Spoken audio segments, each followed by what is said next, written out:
Hello everyone! Welcome to the MRF2 podcast. I am Ray, your host, and today we are recapping the 10th and final episode of Drag Race Philippines Slaytion Royale. Oh my god, finally we are here.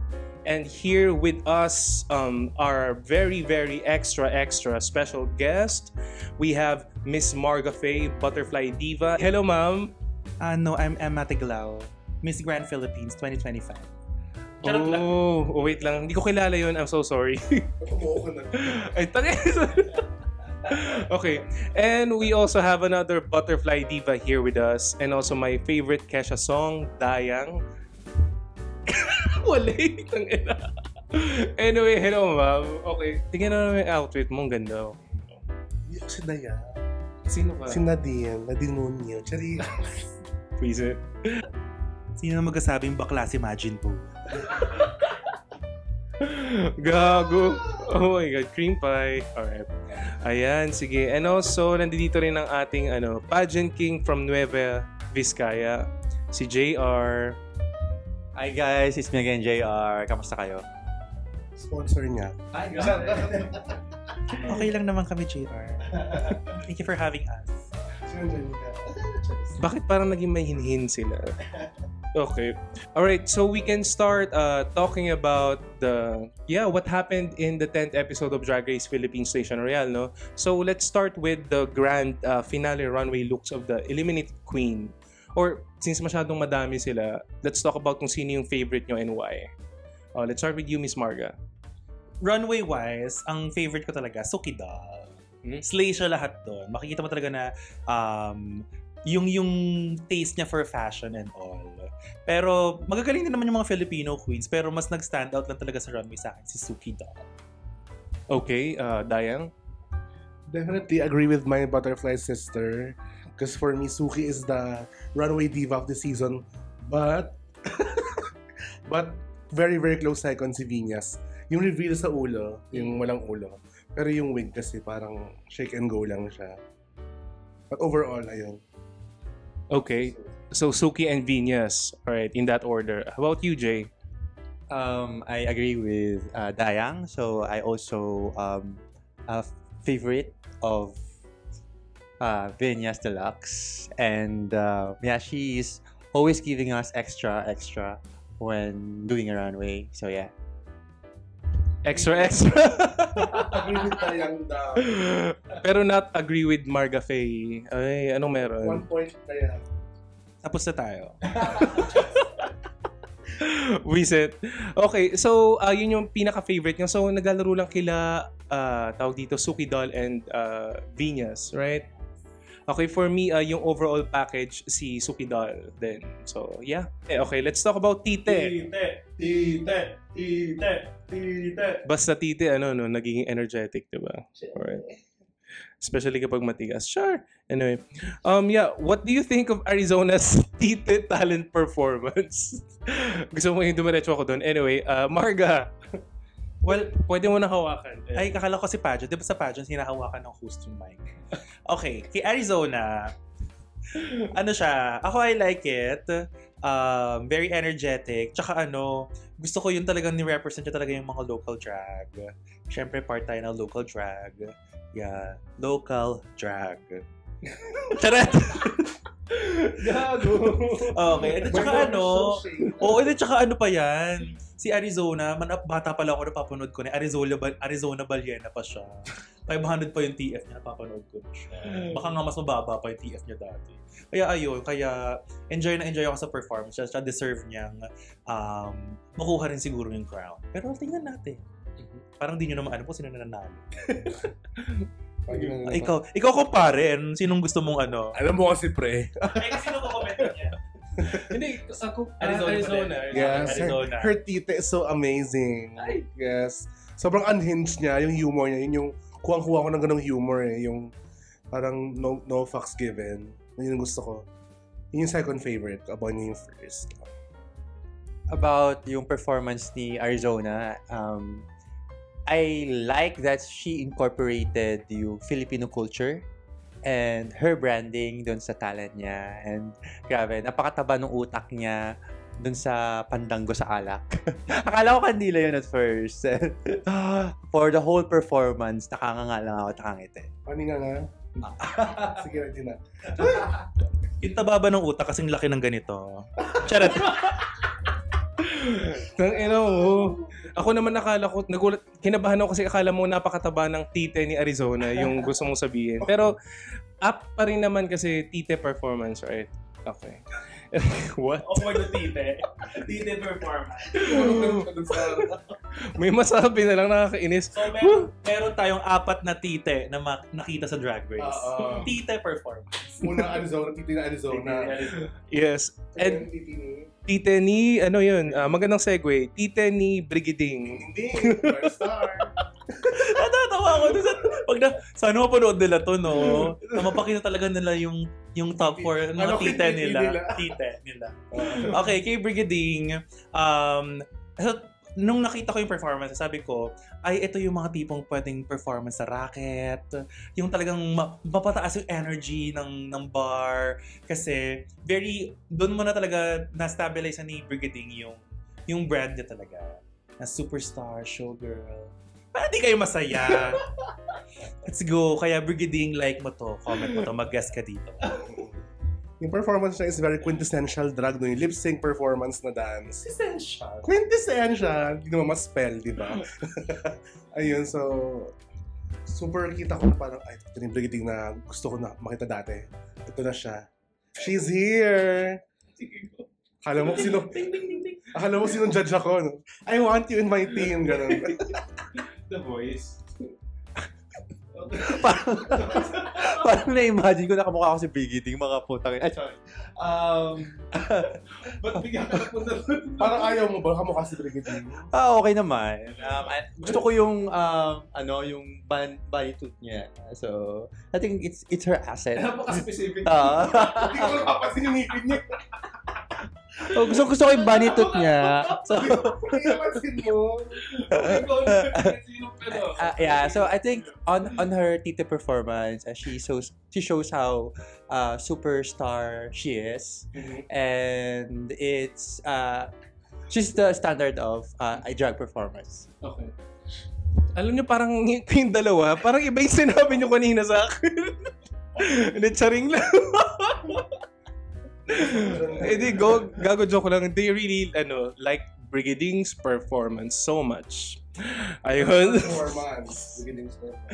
Yes. Okay, sige, next. What do you think of Suki Doll's tite performance? O mag-start tayo dito kay Jay ulit. Anong form sa titi ni Suki? I like that she incorporated her Cambodian roots, but unfortunately, I wasn't able to relate with her performance, and I found it so boring. Just honest feedback. We're here for that honesty. I kinda echo his sentiments na it could have been more polished or more pasabog para mas represent ng maayos yung, di ba? Kasi sobrang ganda ng culture ng Cambodia. And her culture. So, parang nasayakan lang ako sa chance na mas mapasabog pa kasi medyo mas snooze fest lang ako ng slide. Pasensya ka na, Suki Doll. Mga bobo yung mga kasama ko. Hindi nila na-gets yung mga charot lang. Grabe kayo sa mga queens. Hindi, charot lang. Actually, ako, madali kasi akong pasayahin. Sila mahirap silang pasayahin. Ako, na-enjoy ko yung kay Suki Doll kasi mahilig ako sa mga ganong mga cultural shows. Kahit sa Filipino mga folk dances na, aminin nyo, yung mga talagang hindi, parang medyo naboboring kapag naparod ko. Pero siguro talaga sadyang marami lang talaga tayo sa Philippines. Siyempre di natin guess kasi Cambodian reference nga yung ginawa niya. Pero sabihin mo outfit-wise at saka na-introduce niya yung culture niya. Okay, at the very, kahit last performance niya dito sa Slation area. So, kudos to you, Suki Doll. Kudos to you, mama. Yeah, to add and echo Marga's opinion din or comment. Like, hindi man siya yung parang exciting to watch, but it feels and it looks really meaningful. Ano naman yung tingin niyo sa tite ni Viñas? Balik tayo ulit sa Viñas patingin doon, tite. Ang babastos. Okay. Ako, Alam mo yung, well, for me, it's a compliment ha. Kasi it's nothing new for me. Na nakita ko si Venus na ganun. Kasi, syempre, marami na siya, may mga singles na siya and all. Pero this time, pinakita niya talaga na yung dancing, niya din. Skills niya dito. Oo, nag-improve yung dancing skills niya. And, mas gusto ko actually yung performance kung lagyan din ng backup dancer. Diba? So, hire us. Nag-promote pala. For me, this is Venus elevated na to her true form. To 10th floor. Parang, this is the Venus na parang fully realized na niya parang, okay, singer, okay, I can dance as well. Tapos may basag pa siya. Diba? Parang sobrang. This is it, Mrs. Mrs. It, ayun, Mrs. It. Mrs. It. Love that for you, Venus. It manifests, no? It shows how she prepared for this season. And like she enrolled for a voice lesson, dancing lesson, and watching her performance, it was really great. Ang maginoon naman niya, magsalita, di ba? Willing ka daw bang mag-topless na? Char, joke lang. Kevin! Sige na nga. Hindi pala ako. Charing lang. Yun na nga drag na kumalag. Okay, so yun. So you guys talked about Arizona, Brigading, Suki, and Venus's performances. I love their tite.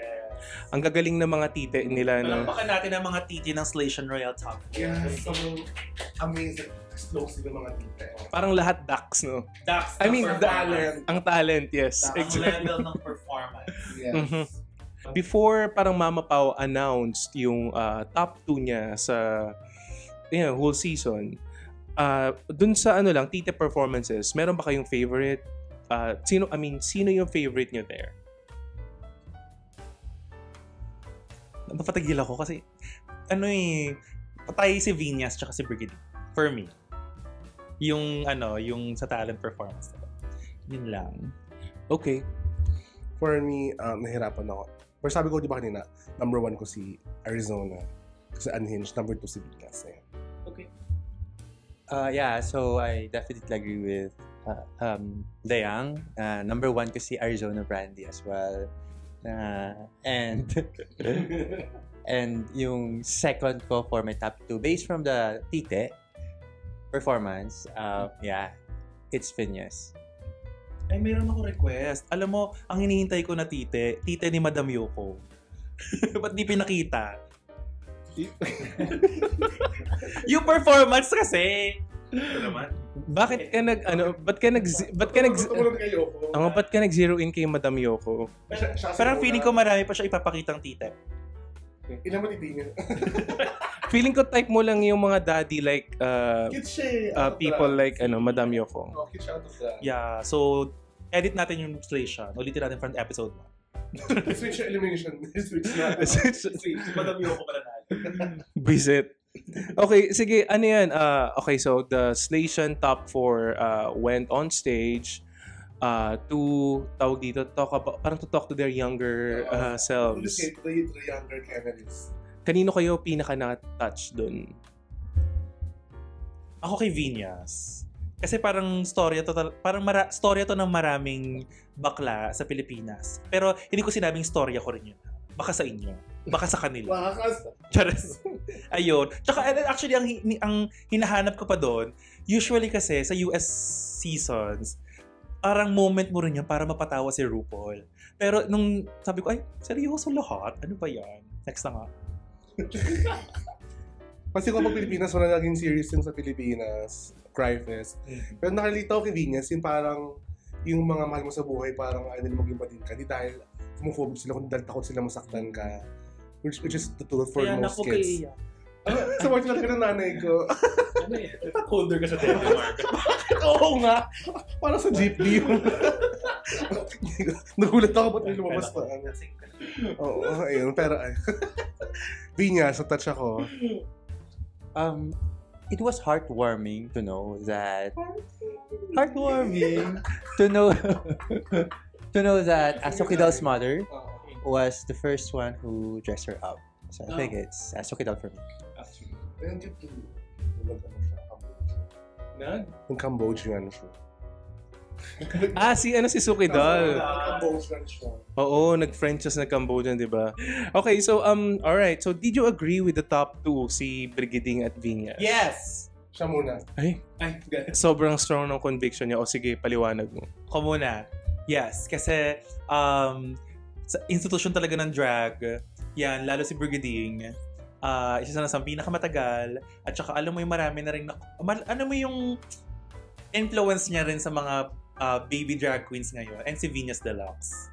Okay, ayan. So kaya, deserve ang top 2. For me, kasi na-realize ko, it's between the Pinay Queens na lang eh. Sure. Kasi grabe yung level ng tatlo, yung mga wins, gano'n. Pero kasi for me, inevitable talaga na top 2 si Brigading. She was the best for all the season. Si Venus, syempre. Since Venus bias ako. Pero top 2 ko talaga Arizona saka Venus. Yun lang. Yeah, I would have loved to see Arizona and Venus as well to battle sa sa Lip Sync for the Crown.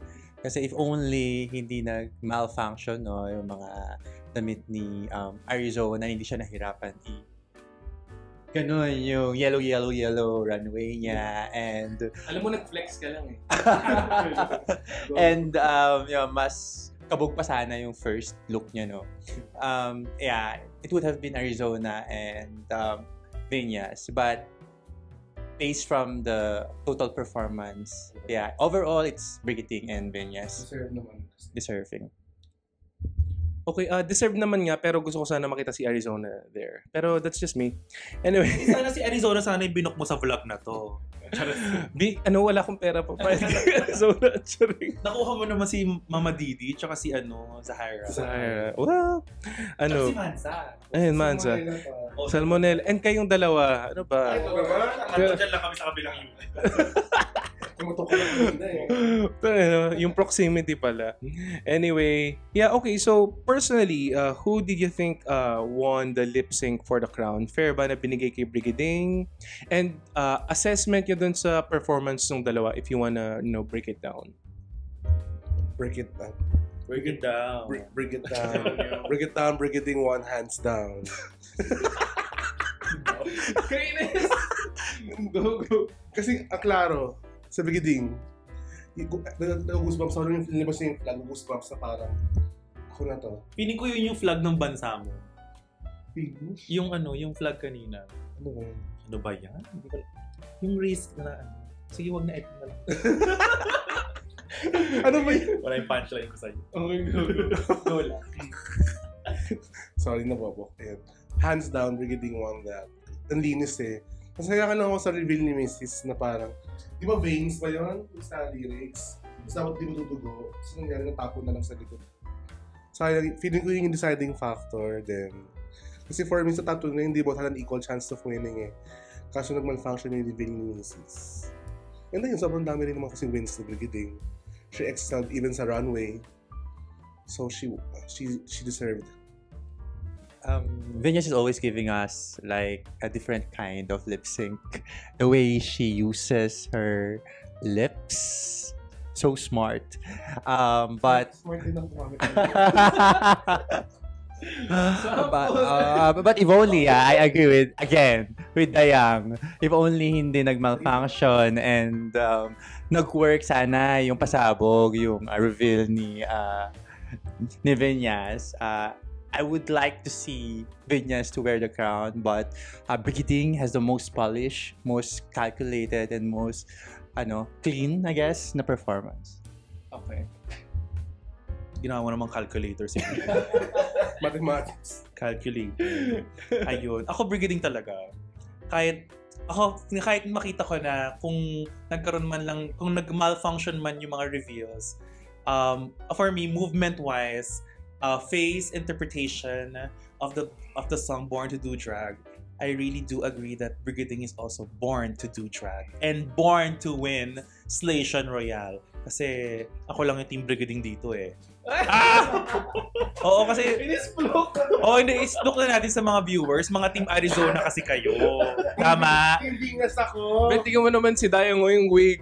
Orange. Siya team, ano siya? Oo nga, no, Arizona. Nahalata ako. Oo, Arizona. Ay, ito na yung si Arizona bago mag-drag race. Arizona ba Balena. yan, ah? Oo. Pero nga yun. Pero give na natin to kay Mama Briggs. Deserve naman kasi. Deserve, diba? Now that the season is over, what is your wish list if ever there will be a season 2 of Station Royale? Who wants to start? Wala na akong wishlist agad. Okay. Ang wishlist ko, mag-host naman Thailand. Tapos gusto ko makita si Gigi Ferocious, Anime Wong, saka si Vanda Miss Joaquin. Tapos sa atin naman gusto ko makita si the likes of Hanabeshi, Angel, si Turing and Matilda ba. Gusto ko magkaroon sila ng parang redemption. He's a really good drag artist. And then sa ibang bansa, si River Medway ng UK. Gusto ko makita. And sino yung first out of season 13? Joella. Sorry. Gusto ko siya sumali, pero si Moon yan, diba? yung nakalaban ni Denali, yung Si Kamora. si Kamora back. Hall. Kamora Hall back. Hall. Yeah. Kamora Hall lang. Walang black. Kasi Kimora Black ka. Sorry, Kimora kasi. gusto ko siya makita. Isa din naman siya. Huwag na lang siya pumunta. Wala tayong season 2, wag na lang. Ayun, yun yung mga wishlist ko. Sila. Okay. And si Bombay pala ng Canada, gusto ko makita. For South Asia representation. Ako naman, I don't know some of the international drag queens. So maybe, siguro I want to see lip sync performance between Jade So and Angel. How it will look like, diba? Interesting. Yeah. Ako gusto ko makita yung sarili ko sa Station Royale.